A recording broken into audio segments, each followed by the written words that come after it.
Bonjour, Derek Barlicelli.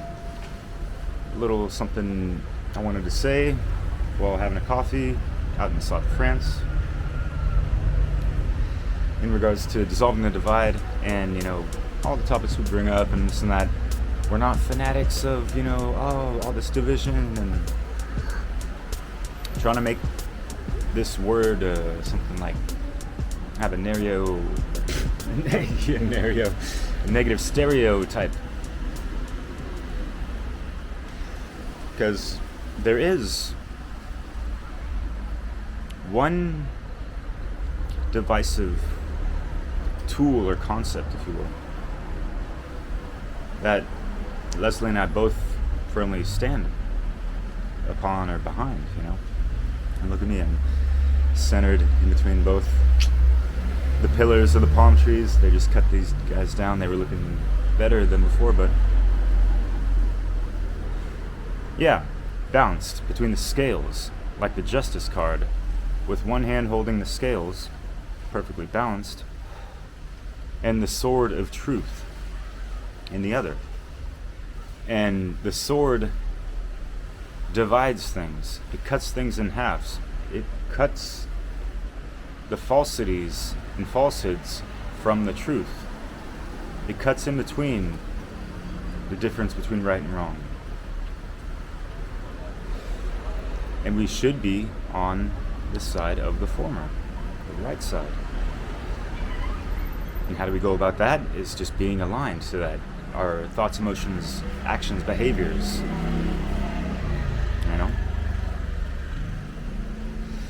It's just part of the science of life and the daily operation of evolving, betterment of myself and community, family around them. You're raising kids, you want to show them the right way to do things and the right way to talk, So, yeah. We have ways to wield this sword of truth. We all have this ability within us. And it's all about how we properly handle it, wield that magic, if you will. Art of persuasion, your rhetoric, and how you come across people, your approach to them, with the embodiment of the truth, having compassion,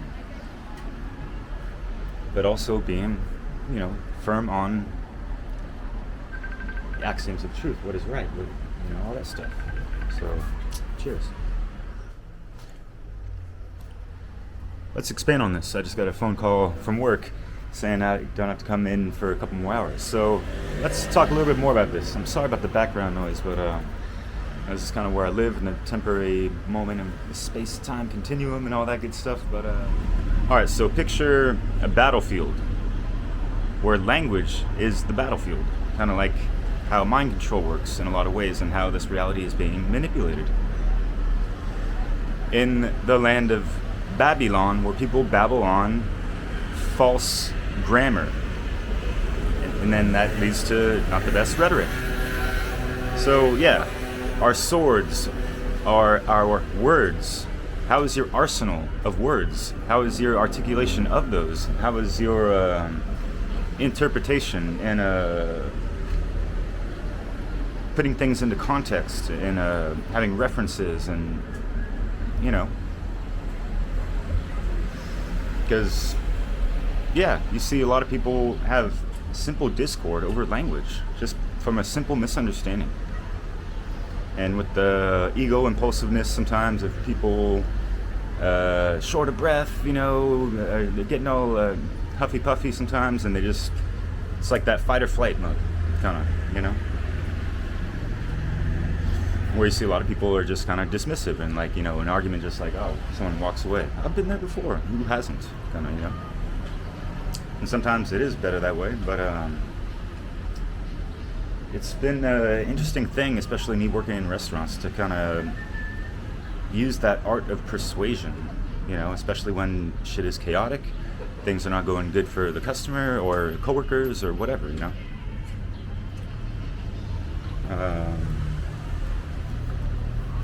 So yeah, it is about alchemizing the moment, in a sense.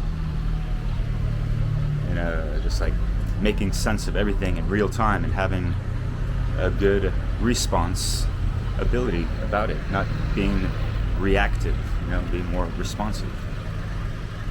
Taking in, twice as much as you put out, I guess, sometimes, if you have two ears and only one mouth type of thing, that saying goes. Yeah, kind of like that lost art of listening.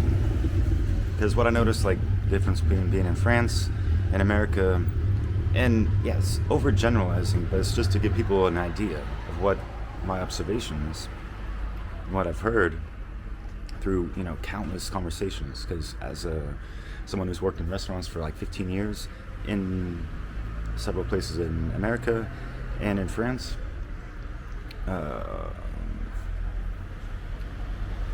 yeah, I've just talked to hundreds and thousands of people. But with that said, and like listening to other people, observing around, being a bartender, a waiter, whatever, that in America, it just seems that more so than in France, that people listen to react as opposed to listen to respond. And there is a pretty distinct difference between that. It's like listening to understand so you can properly respond. It's like having that genuine curiosity behind it too. But then there's on the other side, the listening to react is kind of like you already have a point or an idea in mind or something you want to say while you're listening to the other person, in a sense, or whatever. Like, almost like, I wouldn't say shifting their narrative, but not fully being open to what they're saying, I guess. Does that make sense? Yeah. Wanted to throw in this little snippet because I did have this in mind, when I did this video, especially, considering that language is the battlefield. And there's a really good segment on that. I think his name is Asher Logos or something like that. I'll leave a link in the description, but it's a really good piece, like 30 minutes long, about how language is the battlefield. And he's got some cool visuals that I have actually used in some of my videos in the past, so much respects to him and his work. And I'm just going to throw in a little snippet from, this is our first introductory segment of Dissolving the Divide. And yeah, I definitely wanted to mention that. And yeah, we go over some of the tarot cards and how they kind of represent and are relevant to, a lot of just what we're talking about, this reality, the whole divide and conquer situation, as within, as without, on the individual level and on the macro cosmic scale. So yeah, and understand that language has been the battlefield that they've kind of manipulated the chessboard on to, pit us against each other, and we're waging war on each other with swords. And if you just take the S off, those are words, right? So yeah, it's just interesting in how one needs to understand that, yeah, the sword is symbolic of intellect, intelligence, if you will. And if people aren't wielding their swords properly, then their words might be falling a little short, or not, being able to properly articulate whatever. And I've had my issues because I've been learning French for so long and just like forgot about English for a minute, which is just kind of funny. But it's just this art of debate. I want to bring back those times where, like, the philosophers could actually like be at a round table and have discussions and bring forth their ideas without getting stoned to death or whatever. You know what I mean? Like, yes. So Yes, so much, right? I think a lot of us hunger for that type of philosophical debate and dialogue, and it does have a place and a value that's generally been minimized in our society. When I was in high school and the guidance counselor invited me in to ask me what I wanted to major in college, right? And I said philosophy. And he said, well, that's not practical. That's not going to get you a job, So I had my backup psychology ready, you know, but in my mind, I'm like, yeah, I knew you were going to say that, but I'd say it anyway. That's funny. That's great, but like learning psychology, that would help. That helps the job that you've held for so long. And well, just and philosophy is very intertwined. mm-hmm. Yeah. Yeah, totally. And even me growing up, like I thought philosophy is like, oh, it sounds so nerdy and this and that, but no, it's like when I like Manly P. Hall is one of my favorite philosophers or mystics or whatever, if you want to call him.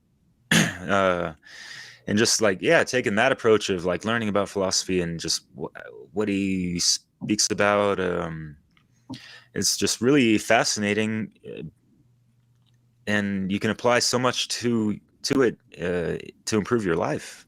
Yeah. And I think and others, psychology and philosophy have been those occulted traditions.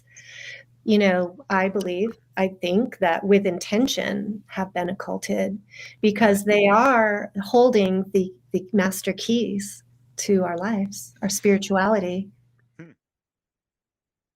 Right. So I'm going to respond to some of Derek's points that he made. We're talking about dissolving the divide, meaning divides between people and divides within ourself that creates chaos and disharmony, and how language is a really vital tool. You know, he described it as being the field. The battlefield is involving language, the use of language as a tool to manipulate or activate another person. And language is being used to divide people. But it's not just language, it's emotional. It's language that's targeting emotions to create reactivity, right? In between people, in relationships. To have proper rhetoric, to have effective rhetoric, we must have a good understanding of truth. And so we have our input, right? Our grammar, the knowledge, the ideas, that we're bringing in. And then we have our logic, which is where we are processing all of this information, hopefully before we use rhetoric and talk to and respond to and teach other people. Now, my area of expertise is around mental health, and I've been a therapist, mental health counselor for many years, and I work with people who've experienced a lot of trauma. And I also am a human being who've been in relationships and have learned a lot from my own life experiences and come to realize that when we have stress, chronic stress, and we live in fear, or we have traumas, which we all have, that can interrupt our ability to use good logic. And that processing, which is the vital middle stage before we have output or talk, right, or respond to another person, that middle stage of processing is vital. And that includes inner processing. That includes doing our own work so that we may articulate in a balanced way where our brain is balanced and our frontal lobes are online. Because otherwise we will not be able to dissolve the divide, because it's all going to be reactive, emotional garbage. So this justice, this picture of the justice card with, the scales and the balance on one hand and the sword on the other, is to like cut through, the bullshit and to find the balance, right? And so we want to eliminate the falsehoods. We want to sort through what's true and real. And this includes, understanding ourselves and having patience and a desire to understand others. So the communication, the dialogue, the dialectic between people, among people, is essential. And I keep coming back to the importance of doing our inner work and understanding how stress and trauma affects us, because that's what's dysregulating us all and making us really bad at solving problems and peacefully coexisting and, finding ways to not be so polarized. So this is why I keep coming back to this education around self-reflection and the trauma response or stress management, so that we are good orators, good speakers, and are able to offer reasonable feedback in our dialogues, so that we can talk to each other and actually solve problems rather than just get all pissed off at each other and feel like there's this big divide and wall that prevents us from getting along. This is a really basic skill around relationships and communication and self-regulation. And we have to be willing, to step into the conflict, into the discomfort with each other, rather than be in pure avoidance, or which would be the flight response, or in a fighting mood, which is the fight response. If we're really reactive and defensive and attack and call people names and just claim we're right and they're wrong, right? That this is not helpful. We're not going to dissolve the divide that way. And if we shut down, and we just can't get into the actual solution focused modality where we're taking responsibility for our part in that, then we're going to be manipulated. We're not going to be solving any problems. We won't be helping our situation. Inaction is an action by default. Okay. And there are consequences to that too. So we need everybody to get on board and to really pursue the truth from the balanced perspective with the sword of freedom, or the sword of truth, in order to solve problems, find unification, and get along in this world under the heavy thumb of authority. Okay. So thank you, Derek.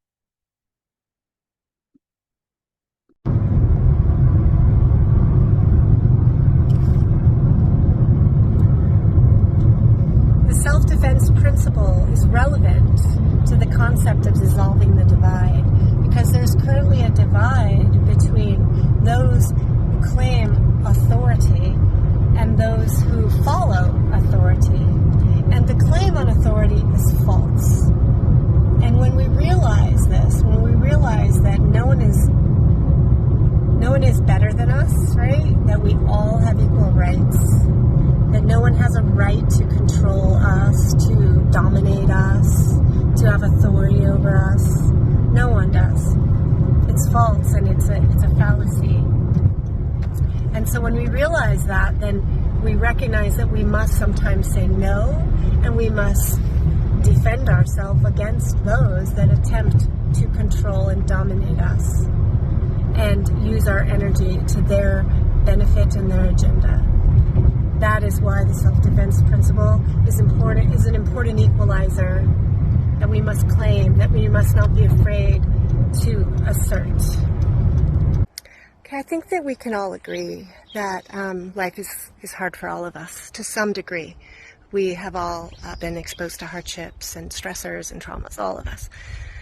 That's the nature of living, of being human. So it helps to understand our physiology around stress, how our body, mind, and spirit responds and can become reactive if the emotional shock of a traumatic event or chronic stress knocks us offline, right? Knocks our frontal lobes offline, where we're not consciously able to process it mentally, cognitively, and or emotionally. There's not an integration happening between the emotions and the thoughts. So when we're hit with too much, more than we can handle, we're pushed over the top. And especially if we keep on keeping on, surviving in life, because we don't have time to really stop and process. And then, maybe we don't really want to, we don't want to face that because it's unpleasant, so we just choose to put it aside, shove it, put it in a box, and we keep on keeping on. And that's how most of us are living, honestly, if we're going to be truthful with ourselves. So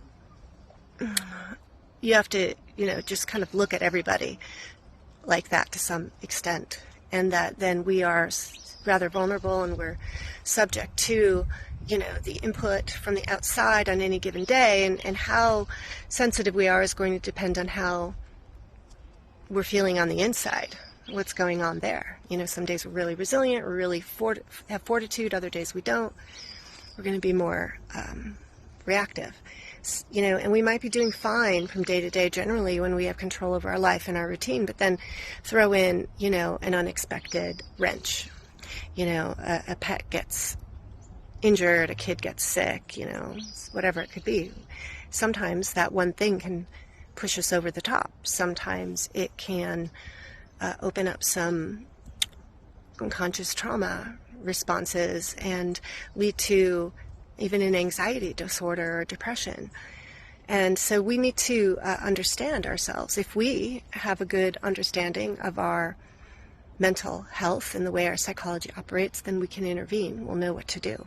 And we'll know how to develop maintenance routines so that things don't build up to be so bad. The trick is that a lot of this is unconscious, and we don't know. What's really buried inside us, that really deeply occulted pain and wound, has probably been there for a very, very long time, into our childhood, and it's been expressed, or it can be seen in the problems in your life, in the chaos of your life, in the things that just keep repeating, that just you don't have your act together on. And I have my share for sure. And those are the symptoms. Those are the reflection of, in great part, of this wound that I have had deep inside that I hadn't fully dealt with. And so recently I had a pretty powerful healing experience on the day of the eclipse in Aries, and something really profound kind of came together after I'd had a session, an internal family system sessions that started opening up this wound. And I had this really powerful kind of aha. And it was like a series of ahas and like journeys. It was pretty profound. I'll explain it in another video. But I have realized, wow, there's this deep part of me that I just hadn't really grieved for. This part of me hadn't been allowed to grieve. And there was also an aspect of finding compassion, not only for myself, but for my mother and her mother and the lineage wounds, which we all have. So I bring this up because of my real deep understanding that any divides that are happening outside of us or between us and other people, us in the world, reflects a divide within us. And to solve and bridge the differences that are causing us pain will involve this inner work to be very, very clear about yourself and know yourself, and to understand when you're triggered and when you're in emotion versus reason, when you're operating from a place of really in-depth research and study and using your logic and coming to the place where you are using the trivium and feel really solid that you've done your best in that truth-seeking process. So that point, then you step in, but still with an open mind, still with a recognition that we're human, we're fine, we have some limitations. We're still learning. So you have to have that openness. You have to have the listening ear. You need to keep available the curiosity, the calmness, the clarity, the centeredness. so that you can notice the things that are triggering you. And then you can look at them. You could sift through. So that's the beginning. We have to do our self-work.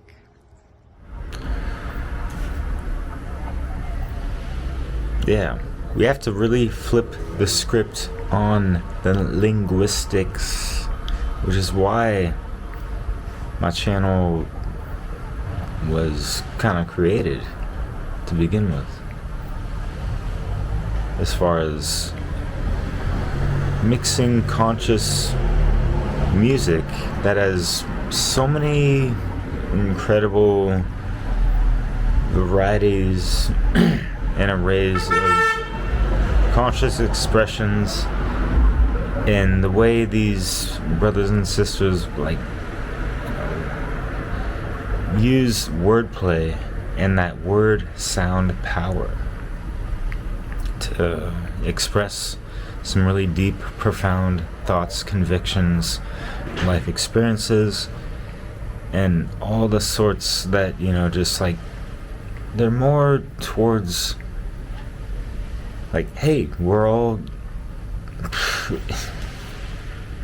in a boat floating around in the space of consciousness, and shit is fragmented as fuck, and there's so many people coming from all different angles, learning from so many different levels of education, miseducation, information, misinformation, disinformation. And so if we take it back to the trivium,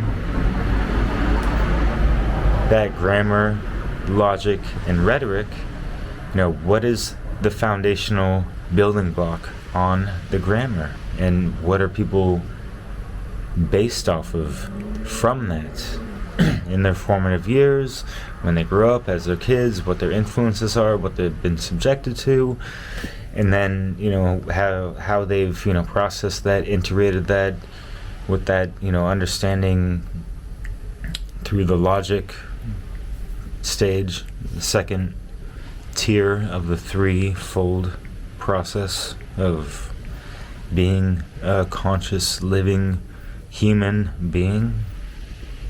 And are you really being in the proper true hue of who you really are? But anyways, so yeah, flipping the script, aside from, I'm not trying to just hey, look at me, I've done, it's not even me doing the music and stuff. It's me mixing and showcasing other people's art forms.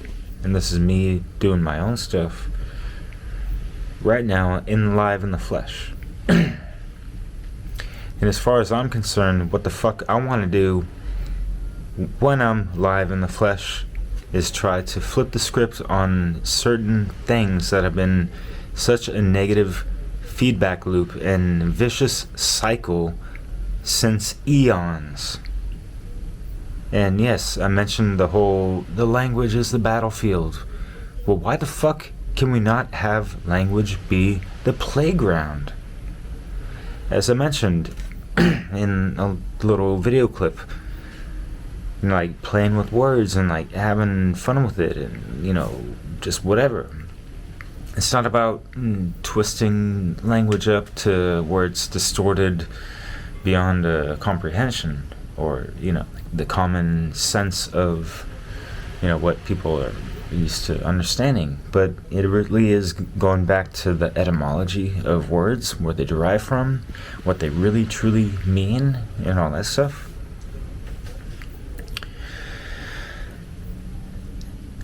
And being able to just have fun with it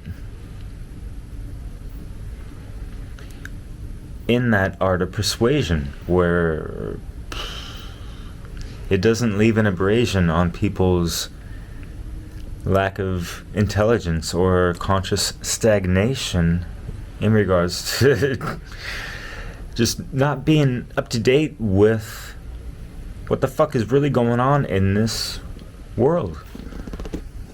However you want to spell it, however you want to fucking shape it, things are just not the way they really should be if we're really on the true organic Earth, Gaia, timeline, whatever. and not just to like go over like fun and games and all that stuff, but it's also just about breaking these cycles of mundane conversations and relations with people, you know, that kind of stuff, and building a hermetically sealed society with the proper building blocks and foundational principles that we need to have instilled within every individual. And until that's, you know, the ball's really moving towards that, we're still going to be in this matrix, or, you know, the battlefield of language, because, you know, the truth has been inverted, perverted, distorted, occulted, obfuscated, whatever, right? So it's up to any and every individual to flip the script on that and be the walking, talking vessel that has that sort of truth instilled within themselves, centered between the two pillars. Balance, right? Take it to the 7th house, Libra. So yeah. Alright, so just bear in mind that the sword of truth is unbreakable, unbendable. It's unwavering. It's just something that we align our own swords to, if you will, to get that true Excalibur. Alright, I gotta keep inserting little things because other ideas keep popping up, and I just gotta mention it in this video because it's like, I ain't trying to make a whole series about this one subject. So bear with me, please. So, yeah, just real quick to, you know, finish the hip-hop stuff. Do you remember back in the 90s, wu-tang Clan? And a lot of times they'd, you know, reference, you know, throwing darts or, you know, things like that. And, like, that'd be like their song, their craft, the way they construct words and their lyrics and that kind of stuff. And I remember Method Man saying, you know, like, in an interview, of how the lyrics really gotta be razor fucking sharp. Especially when they're kind of like at the helm, in a sense, as far as like a worldwide famous hip-hop group where millions and millions of people are listening to them. And it's like, do you know what it's like to be the voice of, you know, millions of people that, you know, cannot be heard? You know? So yeah, that's what that's about. And that's why I love really cool hip-hop. Even though I haven't really showcased much wu-tang Clan and stuff like that. I'm more of a West Coast guy. I'm sorry, y'all. It's like that, you know? Like, go find another DJ if you don't like that shit. Not like I'm the best anyways, but yeah.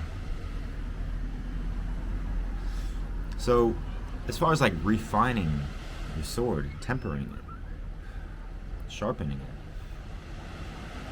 it, take that as a metaphor as far as like how you're able to better yourself at articulating your thoughts and emotions,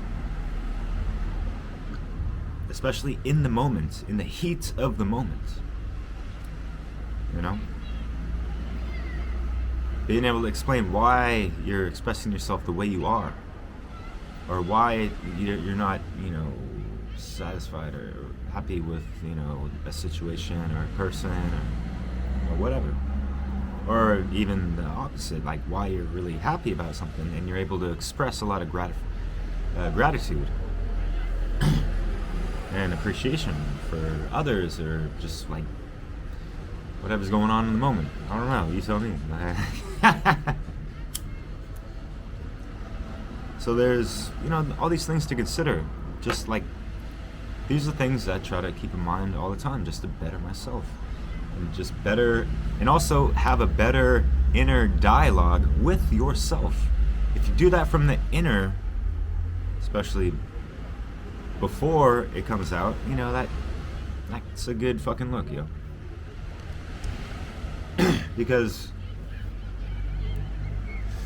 I've had to check myself plenty of times and rewrite or reformulate how I say things to certain people.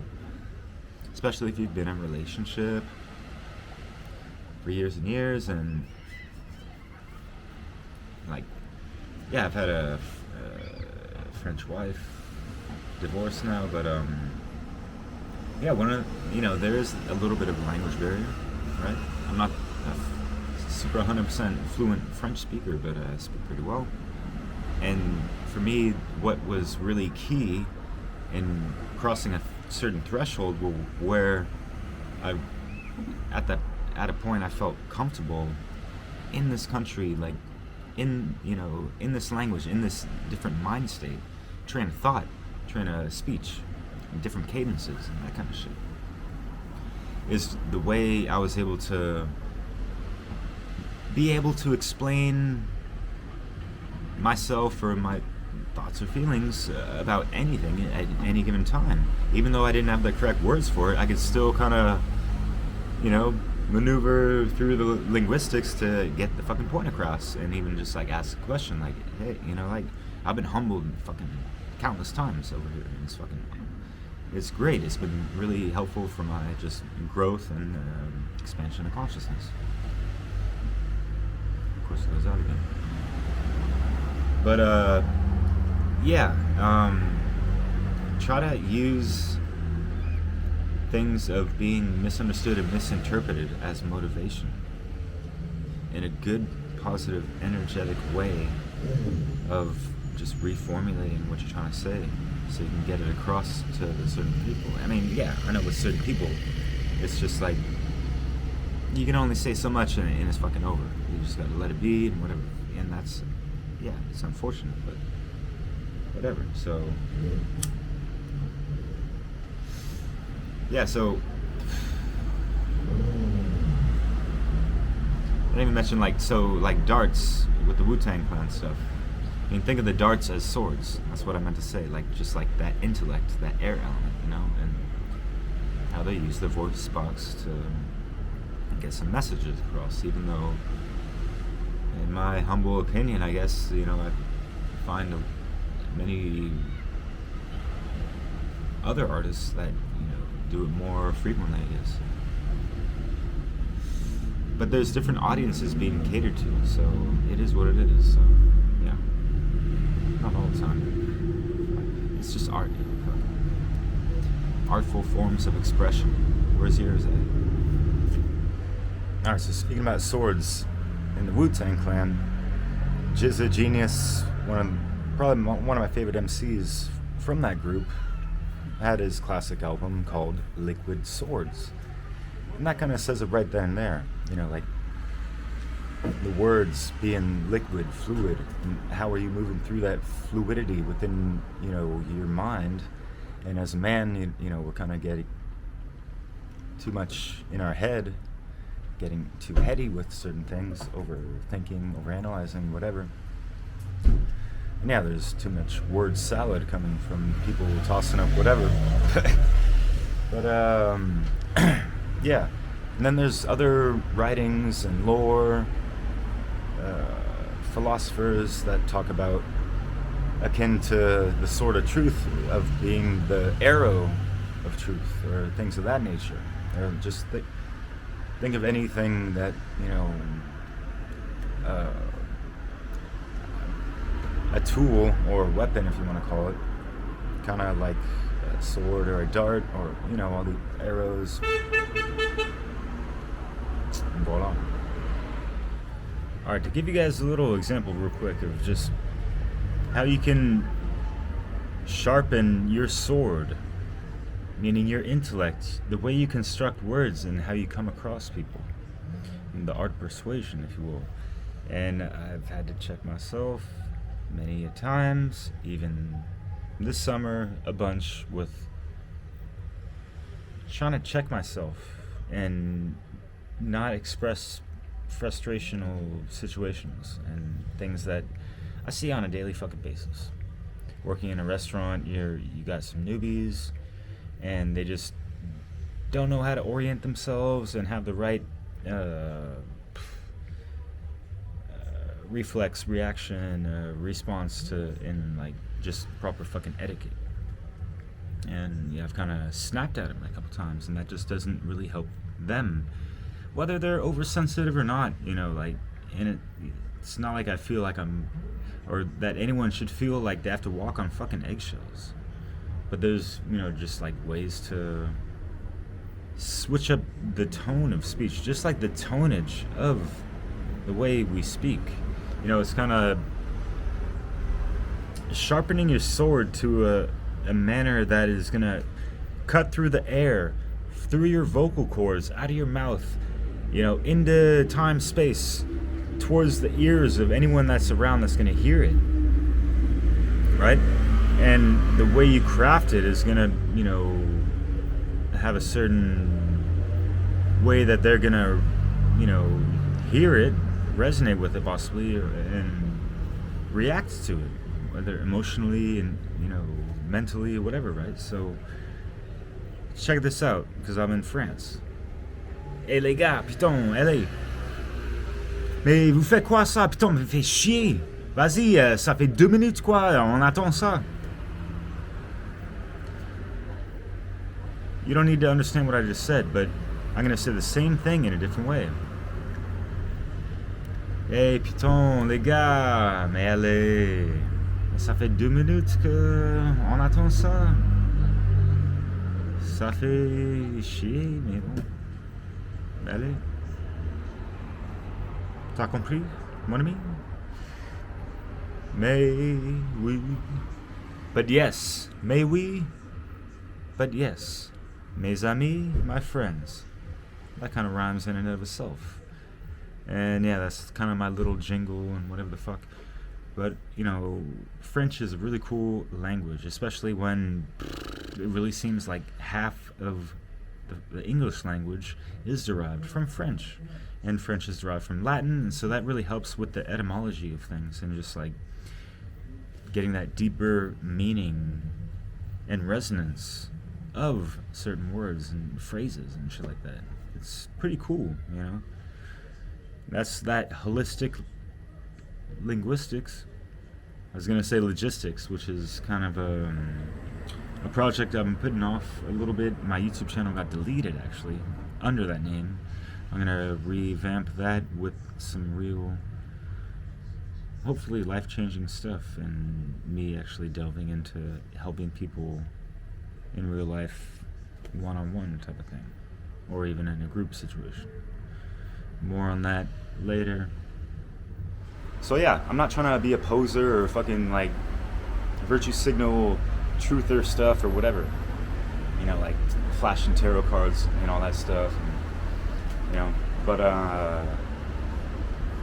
for me, it's just something like the moniker of my YouTube channel, AwakenYaMind, where that shit applies to me first and foremost. And I need to stay on top of my shit, my game, my level of consciousness. If I'm going to be, you know, bringing forth, you know, information, artful forms of expression in the public domain. And that's kind of how I live my life as well. It's just that art of life.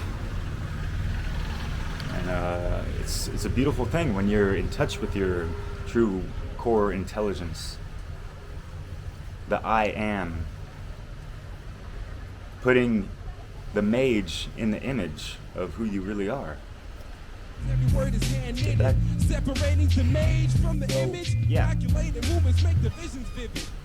We all make mistakes. We all stumble across, you know, distorted information, sometimes out of alignment or whatever. But part of that daily operation is just alchemizing these things, holding yourself accountable, you know, introspection, self-reflection, as within, as without, right? Your objective observations in the reality field around you, your local environment, or, you know, what you're, you know, taking in on the internet or whatever, right? So yeah, applying that trivia method really helps, and that's been a common theme throughout a lot of our talks, which was, you know, just, yeah. Not too coincidental, but synchronicious, as I like to put it. You know, synchronicities, when, you know, certain things come about, when you're on a certain common thread or whatever, you hear the universe talk to you through certain interactions, signs, symbols, numbers, letters, whatever, you know. And the more you notice that, and it's like that good feel resonance, it's like, man, that's delightful, that's delicious, that's synchronicious. But anyways, it's spiritually nutritious to just be aligned to that and being in tune to your cause and effect, right? So these are just things that we've already gone over a little bit. But yeah, going back to the sword of truth. No, it's not about, you know, any kind of like medieval, you know, Excalibur shit. You know, take these as metaphorically speaking. And if you put it, if you take away the S from the swords, those are words, right? And what kind of words are we constructing and articulating to others? And that self-talk as well. And you know, take it back to symbolism with the tarot as well. The sword represents intellect. It's the air element. So, yeah. Are we just flailing our swords in the wind, you know, willy-nilly, or, you know, like... Just kidding, but, yeah. Do you like to have fun with words? Do you like to play around with them and, you know, experiment and, yeah, work that magic a little bit, you know, within yourself, you know, and, you know, with others, you know? That's the thing about having different approaches with different people and being able to improvise and feel into the situation, the energies, and people's kind of like body language, reaction to what you're saying a little bit. And that's not to like mean that you have to like dial it down and, you know, craft your way of speaking, catering towards them. No, it's just kind of, it's not to like lose them in the moment in a sense. And like if you think, you know, like what you're saying is going over their head or they're getting uncomfortable, whatever, you know, you can kind of just reel it back in towards, you know, more common ground stuff. And then, you know, slip in that, you know, natty law or whatever, you know, codes of consciousness and this and that. And for me, at work, I've been able to bring about some things, and folks are having a pretty keen ear to them, like just like bringing up simple eternal cosmic law principles, starting with the first one about mentalism. And, you know, I'm working in a restaurant and I see people making mistakes or this and that or forgetting things, and like, hey, like, take a breath, you know, like just, you know, all these things are kind of mental. I know there's a lot of stuff going on, but just concentrate for a second, you know, focus in and, you know, recenter. That's what the mediator or meditation. And you can just do it in a split fucking second sometimes, you know. It all depends on how long you've been trying to be practicing and taking it seriously and applying it to your life properly, not just, you know, trying to see what other people are doing and you just, you know, like, it ain't just, I'm not going on with the monkey see monkey do stuff, but, you know. But, yeah, figure out what works for you the best and just continue with that, and, you know, see what else you can, you know, cultivate in and around that. And, yeah, hopefully it'll just, you know, be an example of a good, you know, role model person in it of itself. So, yeah. Cheers to that. Ciao for now. He shall take up 2 swords. The first is called the sword of searching. The second is called the sword of dividing. And with the sword of searching, he shall destroy the enemies of wisdom. And with the sword of dividing, he shall sever good from evil. He shall encounter all the enemies of light.